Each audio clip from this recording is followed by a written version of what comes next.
नमस्कार, जय महाराष्ट्र. मी सौ रेश्मा तपासे, मनसे राज्य उपाध्यक्ष, उपशहराध्यक्ष.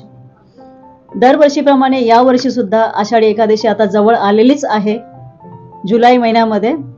तर आपल्या मीरा भाईंदर शहरामध्ये जे कोणी वारकरी संप्रदाय किंवा आमच्यासारखे जे तिथपर्यंत पोहोचू शकत नाही अशा ज्या कोणी व्यक्ती आहेत, आपल्या मीरा भाईंदर शहरामध्ये आपल्याकडे रिंगण सोहळ्यापासून पूर्ण पालखी निघते. तुम्हाला पंढरीचा जो काही अनुभव पाहिजे तो आपल्या मीरा भाईंदर शहरामध्ये तुम्हाला अनुभवायचा असेल तर तुम्ही नक्की या वारीला या. आमच्या इथल्या वारीलाच मी म्हणेन, इकडे या आणि पांडुरंगाच्या दर्शनाचा लाभ घ्या.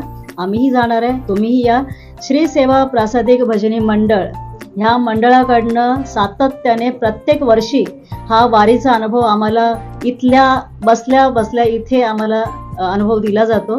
त्याबद्दल मी माझ्या पक्षाकडनं, माझ्या संस्थेकडनं श्री सेवा प्रासादिक भजनी मंडळाचं मनापासून आभार व्यक्त करते.